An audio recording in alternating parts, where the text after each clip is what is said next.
Hey, RetconRaider here, and welcome back to Warhammer 40k Rogue Trader.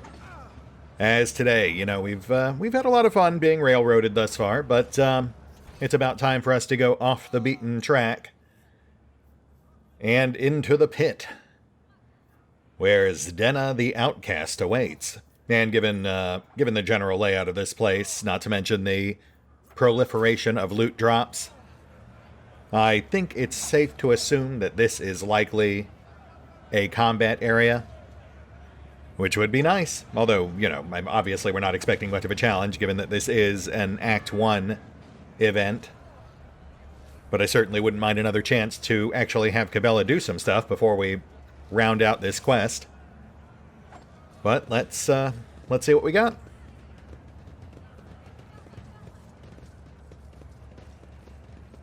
Did that say no trespassing? Nah, it's fine. I run this place.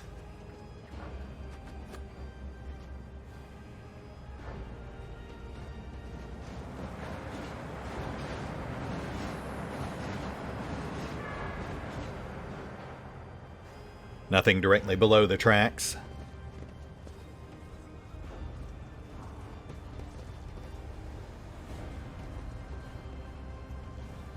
Okay, that looks like a lift. Oh. Stop being so bloody difficult. What's that thing the death cultists say? Your time has come, or what have you? No, please. What did I do? Talk about being everywhere at once. How about we take this stuff to the marketplace? We'll get to eat soup tonight.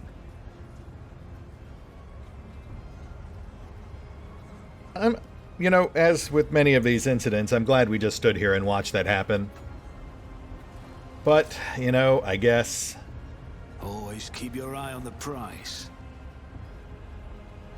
Better late than never.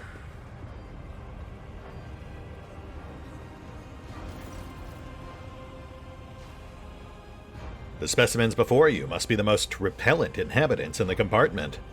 They are covered in sores and bald patches, glistening with pus, and the stench of unwashed bodies brings a tear to your eye. One of them glowers at you and grunts. What you want? I was just walking by and I happened to notice you killing someone. I was curious as to why. Grinning, the leader spits out. For the crime of wealth. That dead bastard had rations and fuel cells. We'll trade them for porridge. I see. And is there some reason you couldn't earn the money fairly? Are you mutants, perhaps? Invalids? Mold eaters. Outcasts. Folk who have no place, even among the lowest of the low. Some were born that way, some were driven out to keep them from spreading the contagion. The foreman won't let us near the vat. The enforcers try to shoot us on sight, as if it's our fault that we were born in a terrible place. We are worms in the rotten belly of this ship. Fodder for disease. The outcast licks his lip, and you can see a tongue studded with small, underdeveloped teeth. This is no disease, but an obvious mutation. The longer you stare at the man, the more deviations from the human form you detect. Wretches such as this, disfigured by genetic abnormalities and disease, are the perfect breeding ground for true corruption.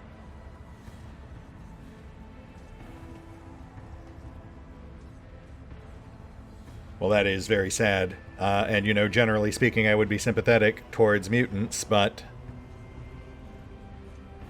perhaps not when they murder someone right in front of me just to steal their meager belongings.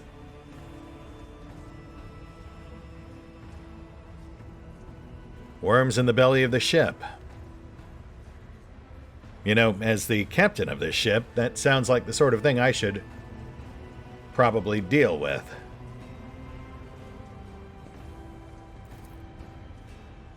The outcasts look at one another and burst into hoarse, gurgling cackles. The Lord Captain in our shithole, and I'm St. Drusus, and here's my regalia. The man exposes an armpit riddled with boils. Cassia lets out a faint sigh, hastily covering her face with her hands. Gracious Emperor, why are we talking to these horrible people? Abelard attentively holds out a snow-white handkerchief to her. I fear, Lady Cassia, that these and many other questions will be left unanswered. Thanks, guys. Always appreciate your support. You detect a note of hysteria in the vagrant's laughter. The fingers of many are convulsively trembling, and there is something in the fearless way they look at you, an indifference to death. Too strange and unnatural.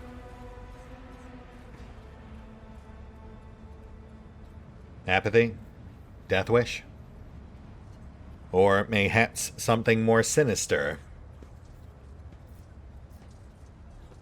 But, I mean, I guess it's all moot, because again, you know, while my initial impulse would normally be to help or at least try to understand people like this, they did just kill a man right in front of me. So, you know, I feel like making even the slightest gesture of kindness towards them would just be affirming the wrong behavior. Alright, well, I gave you ample opportunity to justify your actions, and I have found your explanation wanting. Prepare to be dewormed. The mutant bears the black stumps that are his teeth. We'll gut you and trade what you have on you for a pile of scran. Hey, outcasts, come on up if you want to share in the spoils. Your arrogance will be your downfall. Your Emperor won't save you. Alright, let's do this. And hopefully Cabela will actually get to stab someone this time.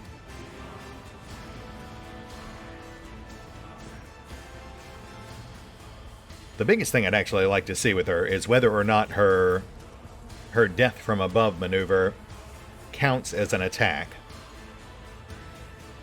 I believe it's actually listed as a movement ability, just like her assassin dash ability that I forget the name of.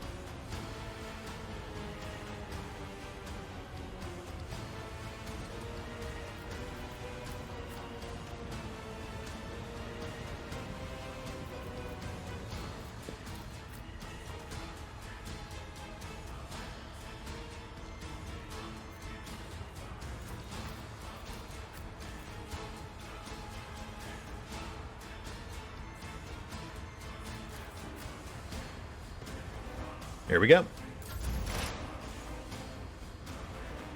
Task up first. Let's go ahead and get him on this closest cluster.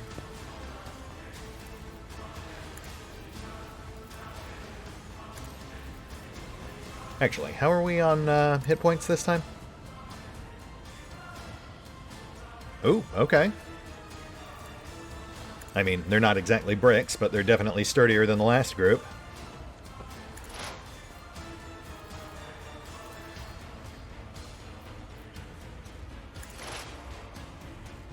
Pass stack set, 5 stacks.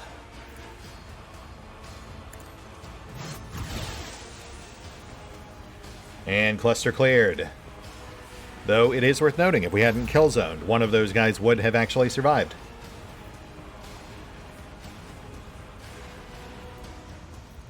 Cass up next. Let's go ahead and do some prep work here for our melee fighters. They're too spread out this time for a single gaze attack. I have read tomes of military tactics. Which is fine. Like I said, I would like to, I would like an excuse to put Cabela through her paces. Not a servitor.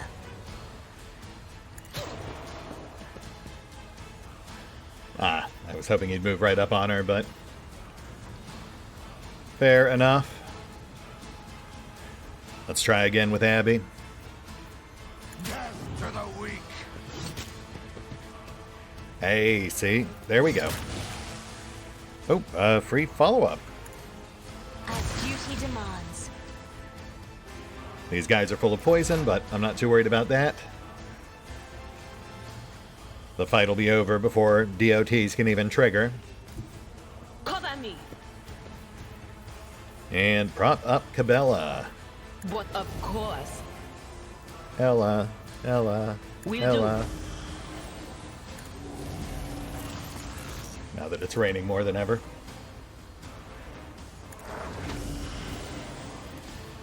Well, that's the hope anyway.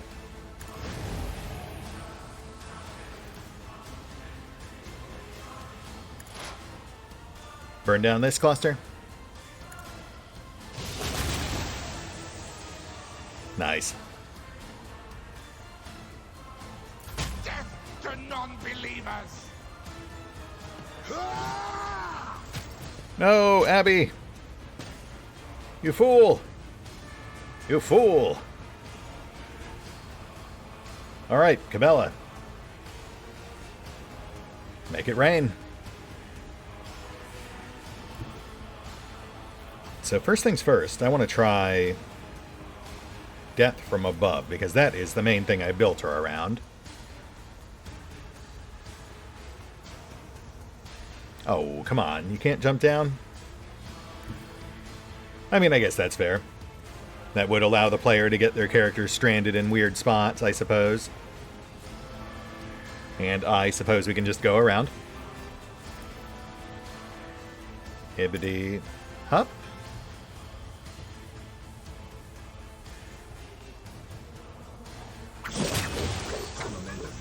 Oh ho! Off to a good start. And that did not put all her attacks on cooldown. She also has an immediate follow-up move, so let's keep this train wreck a-rolling. As the tenants demand. Killing brings me no pleasure. I mean, we could just keep doing that. Though there are a finite number of charges. So, you know what? Let's try Dance Macabre.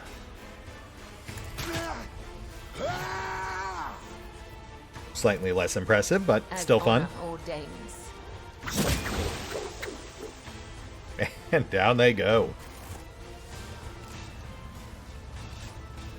Man, that was actually super fun. I mean, obviously these weren't the most hardened targets, but I do very much like that mobile hit-and-run fighting style. Oh, man. I like Yurliette, but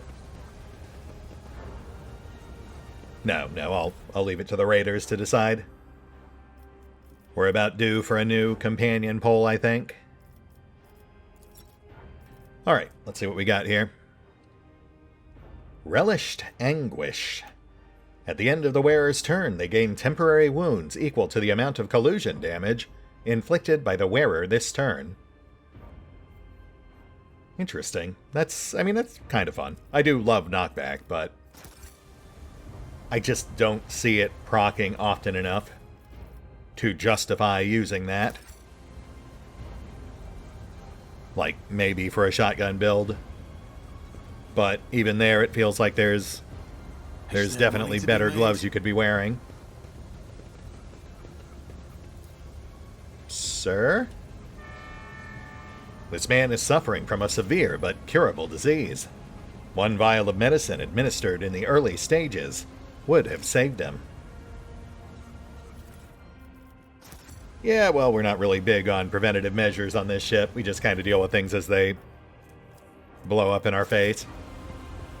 Hence the Void Leper Pit. No one finds the courage to approach the bodies of these outcasts, their rotting flesh and cartilage bearing the marks of void disease. Let's hold off on progressing the quest until we've finished poking around. Rise to the top or get left in the dust. The mold is dotted with glandular tendrils that ooze slime. Sick people who are still alive but can no longer walk are the mold's favorite choice of host to grow on and suck the last of life's juices from. I'd be dead if it weren't for you. Why are you helping a worthless old woman like me? Or any of the other rotten souls around here? A good person took care of me and helped me to stand again. They didn't take anything in return either. They just asked me to show that same kindness to somebody else. Well, good on you, buddy. That is what we want to see. Oh, and of course we can't talk to you. Man, I really wish they'd let us sort of like reward that kind of behavior when we see it. They've given us a few glimpses. We just can't really do anything with it. That is indeed a lift. As expected, that's our shortcut back out.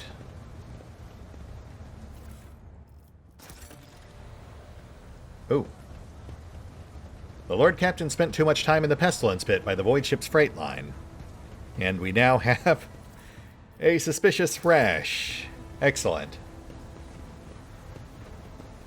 Well, I guess we'll add Visit Chief Surgeon to our to-do list.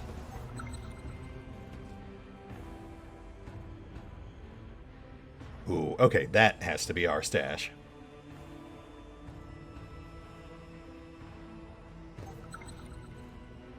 Oh my. Okay. You know what? Everyone back off. A little farther, please.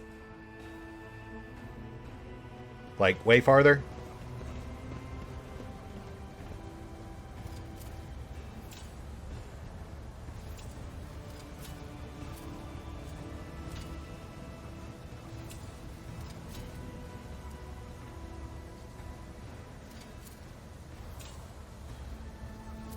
And we're good.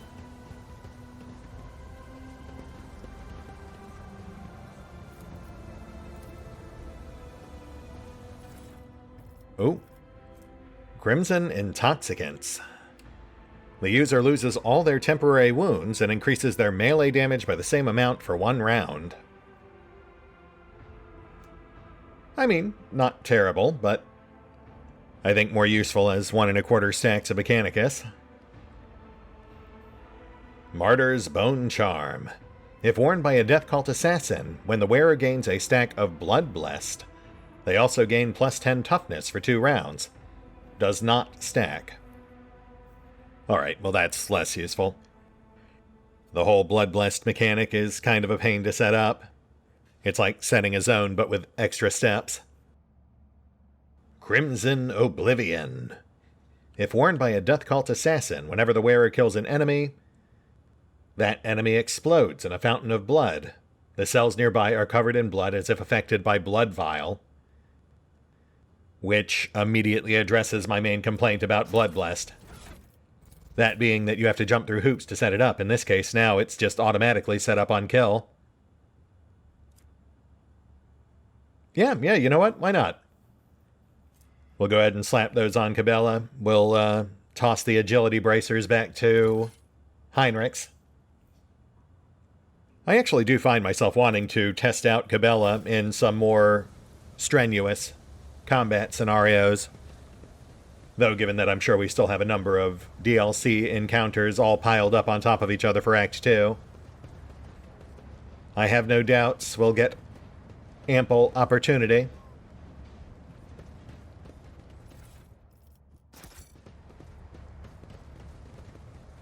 Some very distinctive set dressing here.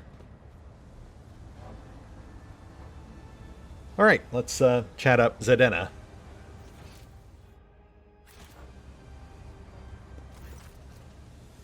A figure in decaying tatters is rocking to and fro, muttering indistinctly in several different voices, occasionally breaking into hoarse laughter. As you come closer, she freezes and turns slowly to look at you. An ugly, rusted mask covers her face. Are you here to take Zdenna to the other side? No. No. You're just wandering around in the dark, looking for the light. But it's nowhere to be found. Do you really not see it?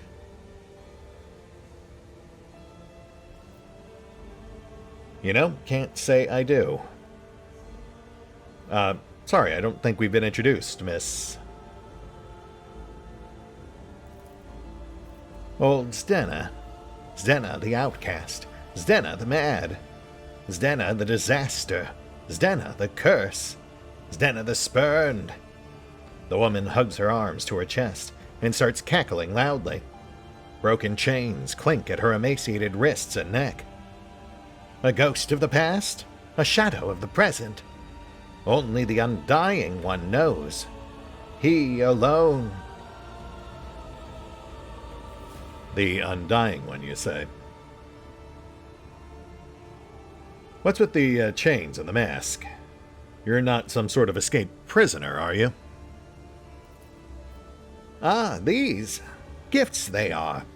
The chains clink to announce Zedena's approach, for others to hear. She slides her disease-darkened palm down the rough, rusted metal of her mask. They hide, fearful of becoming like Zedena, afraid of losing face. I like you, Zedena. You seem like a cool gal. So, you live here?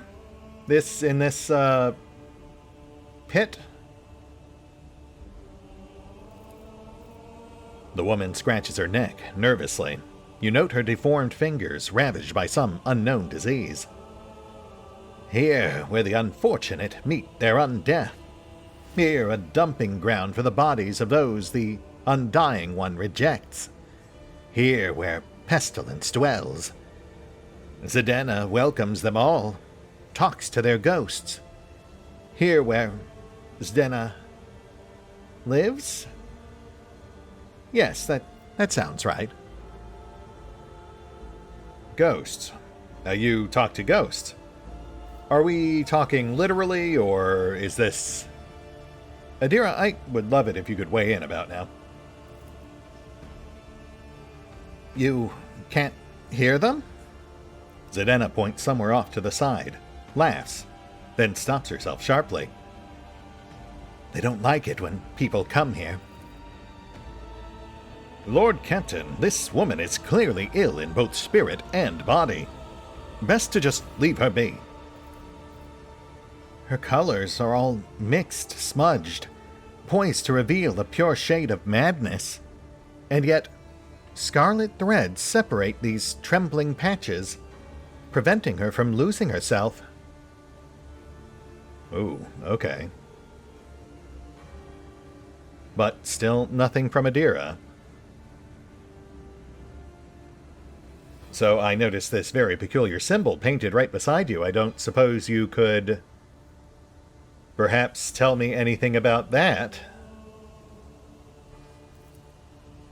Zedena burst into hysterical laughter. Oh, yes! Oh, yes, the song! Here, listen, listen! The woman starts chanting hurriedly. She wandered an eternity in dark, yet was consoled, web foretold. Undying One's blood secrets glowed, a light to guide her faithful fold. But threads must end, and so the spider did that which was owed, her life and death to ship bestowed. Huh.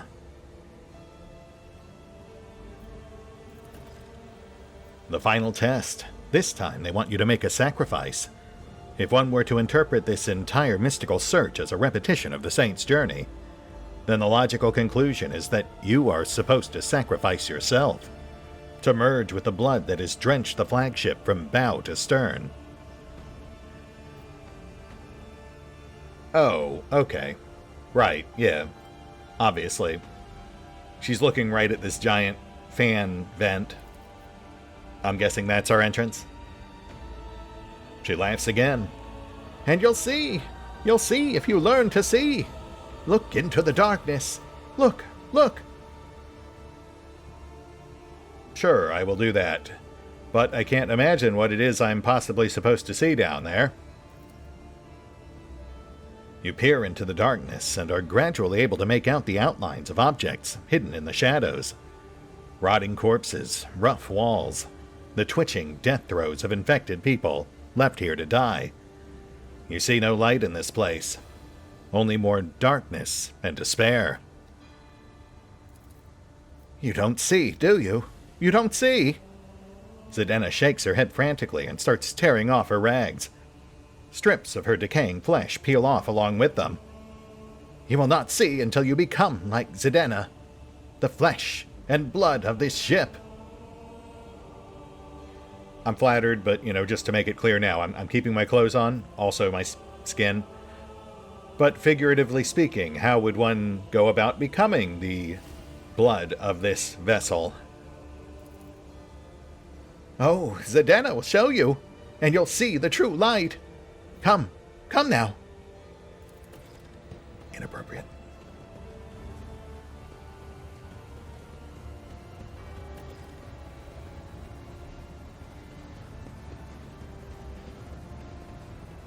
Yep, that tracks.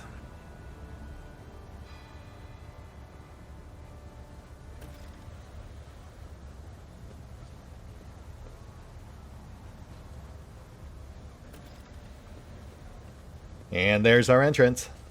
Note that she very distinctly did not explode into giblets like the first guy did. I suspect we have to time it. The rotating blades promise nothing but a senseless and brutal death.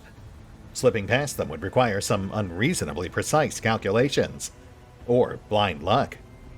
While listening to the air currents, for a moment, you think you hear Zena's whispered prayers rising from the depths of the shaft. Well, gosh, lucky for us, precise calculations are kind of our thing. Also, we have Abby with us, so that does really kind of trivialize the check. Let's go meet our biggest fan.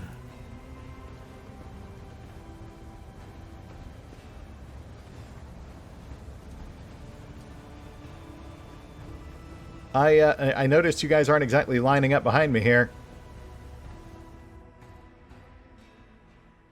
I'm sure that's fine. And hey, there's our thumbnail.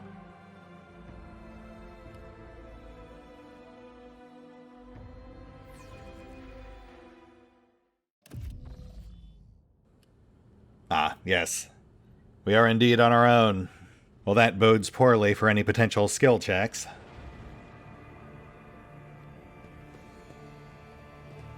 No Zdena, but we are seeing Death Cultists, so we're definitely in the right place. I always keep my options open.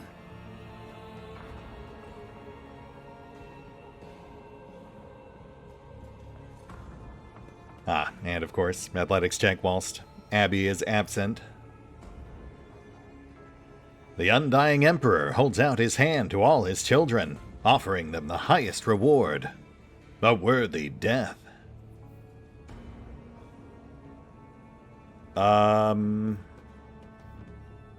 Cool, thanks. Does that include falling to my death when I flub a 35% chance athletics check? Let us not dawdle. Oh, and we definitely have loot over there.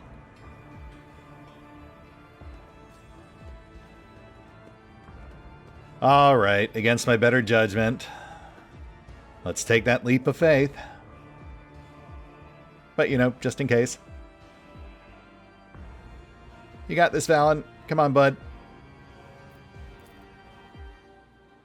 Hey, nice. Let's hope we can actually make it back. There are large holes in the compartment ceiling.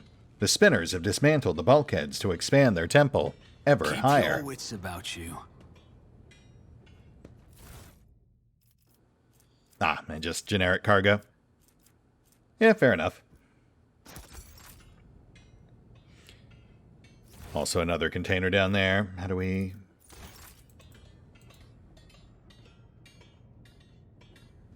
Ah, I see.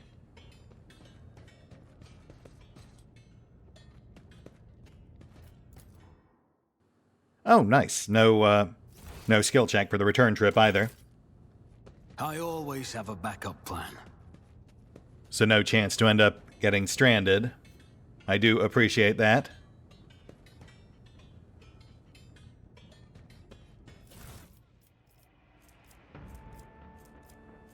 More cargo. We'll take it. Gets us ever so slightly closer to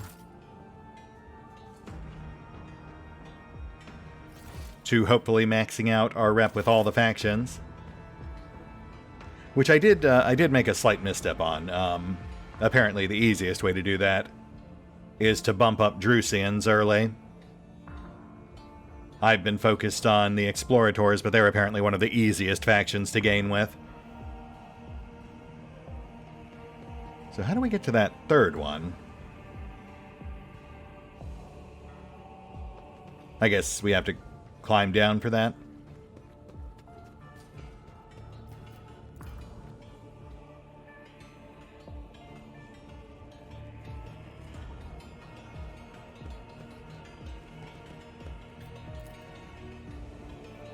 Tangles of improvised bridges, constructed from beams and flooring, stretch ever higher, not unlike a web. The temple is growing, as if it were a living organism.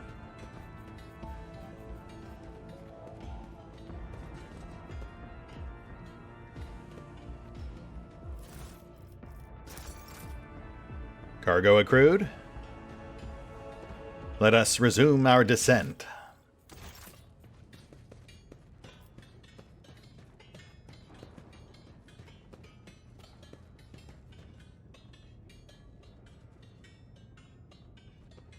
Rise to the top, or get left in the dust.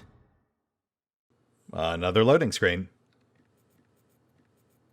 Slightly odd, but sure.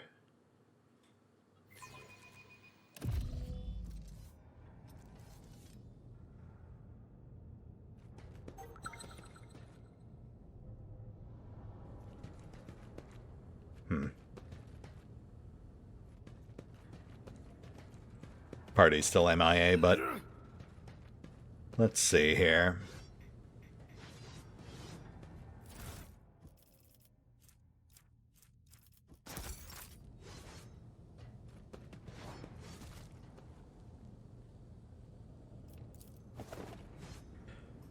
Cold stone sarcophagi serve as the death cultists' beds. The bones of their deceased comrades are their bedding. Yes, that does sound like quite the comfy and sanitary deathbed. Right up until the inevitable coffin fit. Then again, I feel like they've made it pretty clear that fear of death isn't exactly their thing. Alright, let's hold off on that one until we see if we get our party back or not. I always keep my options open. Oh, hey, speaking of whom. Hey, guys. I'll be right with you. Let me just finish grabbing everything that's not nailed down. It's fine. They're cool with it. I assume.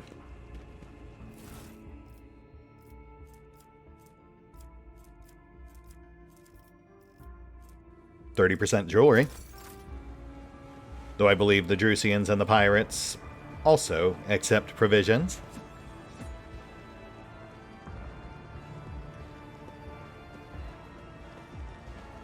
I like the giant censer-style chandelier. That's a nice touch.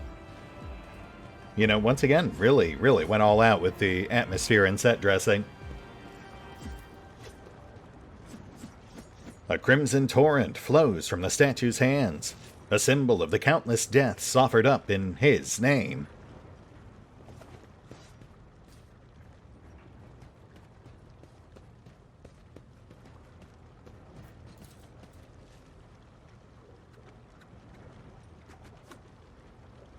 Underneath the ancient relic is a stone plaque with an inscription carved in elegant cursive. If you value your life above duty, you are not worthy of life. Vizier Geophronis. Blood Drinker. Whenever the wearer makes a melee attack, they regain 1 wound. That ring's actually pretty decent. I could see pretty much any of our melee specialists getting some use out of it. 5 generations of spinners have guarded this relic so that it may serve the worthiest of the Domini. Its time has come. Well, I'm happy to oblige. You know, as much as I hate to admit it, these guys are actually starting to grow on me.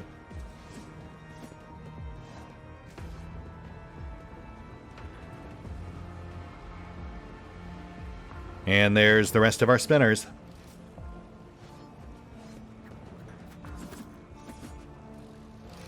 The smoke tickles your nostrils, making you slightly dizzy. Such substances are known to induce visions or hallucinations. A frail old man, gray beard tinged with blood, folds his wrinkled hands in a ritual gesture. His body is covered in scars, some old, some fresh. His eyes are sewn tightly shut. His mouth is cleft at both corners, making his jaw seem eerily snake-like. And the Lord of the Ark walked the paths of unlife, in the footsteps of the web's very first spinner. And the servants of death bowed before him, for the Daemon was the giver of life. The old man goes still, his head turned to the side. He nods towards the temple's muffled silence. Yes, yes, truth, like a stream, pours from your lips. We welcome him as the tenets demand. Ooh, hearing voices just like Zedena. Your hues are almost as pale as the gray of your beard, but what is this? Cassia flinches and takes a shuddering breath. A scarlet whirlwind shines through the faded colors. A servant of death who sees beyond the threshold. A spider who spins a cocoon at the end of its thread. Adira shakes her head and clutches her temples. Sorry about that. It just came over me. I didn't say anything too weird, did I? No, not at all. Honestly, I kind of wish you'd do that sort of thing more often. A thin blade appears in the old man's trembling hands. Although his arms are stiff and look like they can barely bend. In the next instant, the dynasty symbol is etched on his forehead, dripping blood. With a brief motion, he flicks the blood off his blade, and several drops land on your face. The blood-spun web welcomes its new lord. I am the Vizier. For many years we have waited, and now you are here. We have waited. Whispers echo his words from the shadows.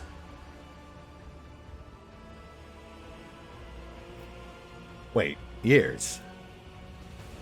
But I've only actually been Rogue Trader for a few months now. Also, Cabela only actually invited me down here, like, yesterday.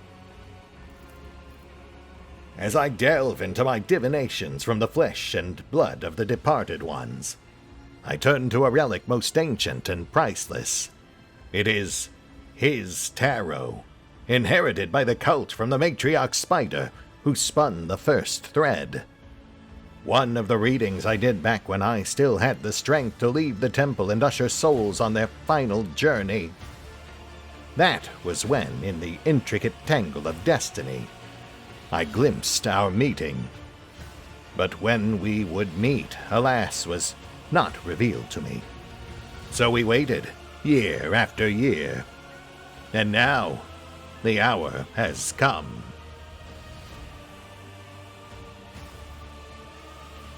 I see. And you didn't think to invite me sooner? Death whispered your name and commanded us to honor you with a sacred ritual. But only inside the temple can the spinners perform it. The Vizier is suddenly distracted by someone invisible and nods towards empty space. Yes, we are glad he has reached this place. We are glad to serve. I feel like I should be asking you about that, but, so you're the Vizier, you're the one in charge of the cult, correct? It is the name we give to the first spinner, the one who has learnt the wisdom of the tenets of the web, in order to lead others. I may have a duty to instruct and spin bloody threads, but in all other ways I am as much his servant, and yours, as anyone else in this temple. Cool, cool. I noticed my associates were already here when I arrived. Is there any particular reason I got the shaft while they were shown the side door? The spinners guided them along a different trail. You had to take the step, for only you were meant to become the flagship's blood daemon. There was no reason to test the faith of those who followed you, for this burden was for their lord to bear. You know what? That is actually fair. I kind of figured it was something like that. Also, your guy back there mentioned you've been down here for at least 5 generations. You've been here that long, building this place, and no one's ever noticed? I mean, I know my ship's big, but still. Followers of the cult once inhabited the tunnels between the bay's bulkheads, until the threads of fate were tangled and a daemon of ages past gave us this compartment. We set ourselves to building spacious halls where the shadows, the images of him, and the spinners themselves would whisper of death. And thus the temple that you see began to change with the succession of viziers and the cult's generations. We are building it still, slowly but surely. Okay, sure, yeah, just thought I'd ask. So now that I've actually found this place, what comes next? The Song of Trailing Blood tells of a path fraught with trials. By accepting it and setting out on that path, you pass the first one, the trial of resolve. For not everyone is prepared to shun their fear and doubt and embark on a search for the unknown, a search for death. The trial of compassion was the second one.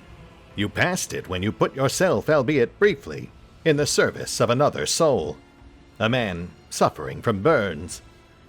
For the choice between life and death is to be made only by those willing to take responsibility for the pain of another. Oh wow, so we actually passed that test. I've got to say, that is a pleasant surprise. The third was the trial of justice. In assuming the role of judge for an apostate of our faith, you declared your right to influence the balance of life and death that the errant soul had upset. And the fourth was the trial of duty, for duty always leads to death. We are prepared to render our duty to the Undying One, fearless and accepting of our purpose, which is to serve him. You, too, have proven yourself prepared, and the 4 trials have brought you here. Well, I'm glad I lived up to your expectations. It does all feel a tad unnecessary, though. I mean, we could have just met and talked as we are doing now. The Vizier bows his head guiltily. Such are the tenets of the web. They are all we have ever known, and the only life we have learned to live. The path you walked was a gift from the Undying One, and so we decided that was how we were to honor you. The Vizier's sewn-shut eyes seem to peer into your face, studying it. Then he turns away and speaks into empty space again. Peace, my brother. The time has almost come. I'm sorry, who exactly are you talking to there? The Vizier turns his head as if looking around the temple. I see echoes of those who came before us and those who were with us, but have since crossed over to the other side. My brothers and sisters raised by the cult. I hear them from beyond their deaths. They share their wisdom. I heed them. The other spinners they hear not, for that burden is mine to bear. I see. But what of Zdenna? Does that perhaps imply that she's a former member of the cult's upper echelon? Or is she in fact just addled with age and disease? What exactly happened to your eyes? Are you actually blind, or is that just another one of your cult's charming rituals? I was sighted for much of my life until a disciple of mine violated the tenets, and I realized just how blind I had been. A lesson, but a bitter one. To look with one's eyes alone is to be easily fooled, but the heart cannot be lied to. Such is the truth, and such was my choice. I sealed my eyelids with a geas of true sight. Now I see more, and better. Sure, yeah. So this whole conversation, was this test number 5? How many trials are there exactly? A smile graces the Vizier's bluish lips. The tenets command us to be prepared for all trials, corporeal and spiritual alike. Are you prepared, Daman Valen? His mouth closes, but you can still hear his whisper. A prickling sensation in your face is making you increasingly anxious. You raise a hand to your cheek, only to realize you can't feel it. You look at your palm and see a few smudged drops of blood from the Vizier's blade.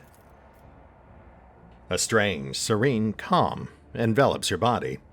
Your fatigue subsides and you seem to float in the air, seeing things you had not noticed before. The shadows in the corners taking on shape and color. The subdued lumen light playing on the cultists' bone masks. Are they really masks? Their tall, lean, empty-eyed wearers might as well be dead people. A chill runs down your spine. And that would be the hallucinogenic smoke we pinged on our way over. What is this? Your heart is beating slowly, your breathing has become deeper, and your thoughts are muddled. You seem to be under the influence of a potent stimulant. Sword of omens, give me sight beyond sight. One moment, the walls of Death's Sanctum grow infinitely wide. The next, they are so narrow as to make it hard to breathe. The floor dances under your feet, and the undying Emperor's statue seems to shake its head threateningly as it looks down upon you. It would appear I've been poisoned. The Vizier nods meekly. My blood is infused with a concoction taken by those who follow the thread. It is sacred and harmless to us, but you it befogs and afflicts. And yet, Daman Valen, you have grasped that the mind may fail the body and the senses. This was the trial of spiritual acumen. You have passed it. Okay, drug blood, sure.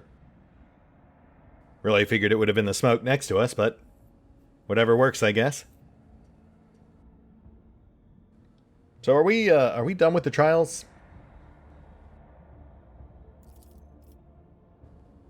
That is for you to tell me.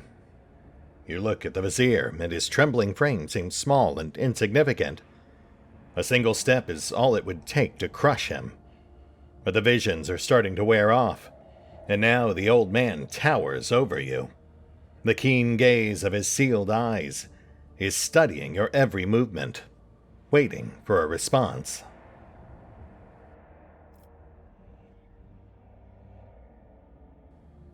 Well, my main takeaway here is that the Undying One is basically just another aspect of the Emperor. And I am nothing if not loyal to the Emperor, so I see no reason why I shouldn't be sworn in as a servant of the Undying One as well. I'm certainly no stranger to dealing death. Might as well make it official. The Vizier ponders your words for a long time, whispers something to the empty space behind his shoulder, then shakes his twitching head. Our threat is repellent to you, Daman Valen. You proved it by walking the Matriarch's path in your own way. It is your right, and we respect your choice. However, only one who accepts the essence of death may become its servant. You accept your own essence, and we dare not burden you with our dogma. Oh, interesting.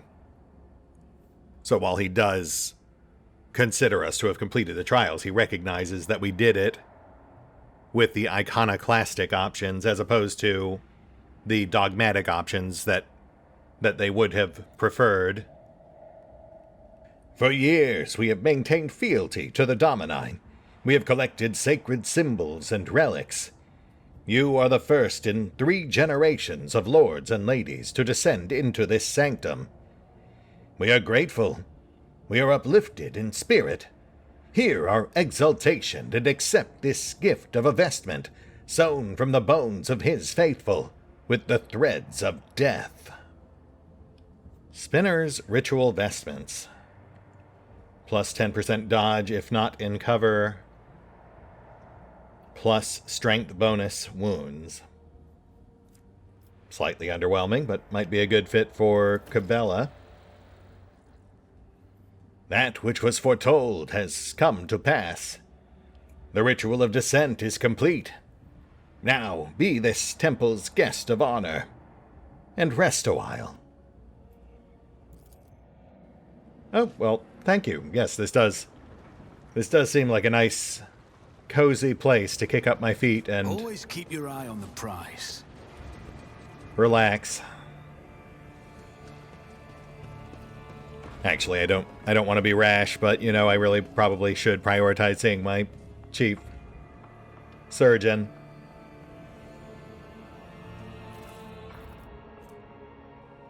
Bloody Pact. Unique knife, which grants the wielder a special ability called Crimson Rage. The wielder can suffer damage equal to 25% of their maximum wounds to regain 1 action point. Can be used multiple times per turn as long as the wielder has at least 50% wounds. I'll get a better look at it later. Might require some actual field testing to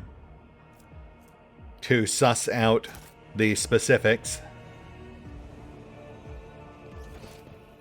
Anyway, as always, some really fascinating stuff here. You know, I've said it before, and I will continue saying it, but they really went all out on this DLC. Easily my favorite of any of the DLC that Owlcat has released thus far. Though I have heard really good things about A Dance of Masks, the last DLC released for Wrath of the Righteous, which I have not had a chance to play. But yeah, I've been very consistently impressed. You know, I mean, there are a lot of aspects of the DLC that I didn't think I would enjoy. Cabela, the weird new classes, the cult. And yet I have found all of them to be surprisingly intriguing. Like, I want to find out more about them, to find out what role they play in the expanded story and exactly where all of this might be going, though I do have a few suspicions. That said, we have run a bit long, so this feels like a good place to call it. We'll hit the pause button for now. I'm going to give this place another pass, see if there's anything we missed or anything else we still need to do. And we will pick up here next time. See you then.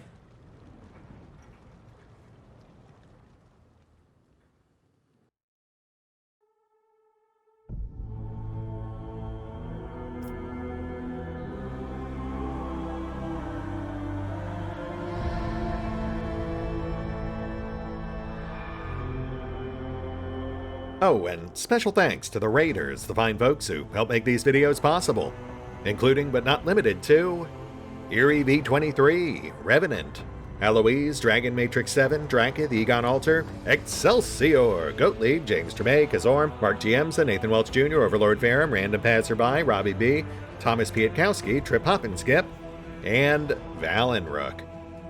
Thanks for your support, guys. That said, if you'd also like to help support the channel, then feel free to push the buttons that do the things. Trust me, it does make a difference. Or you could even check out the PayPal, the Patreon, the Nexus GG, or the YouTube memberships. Links are in the description. Rise to the top or get left in the dust.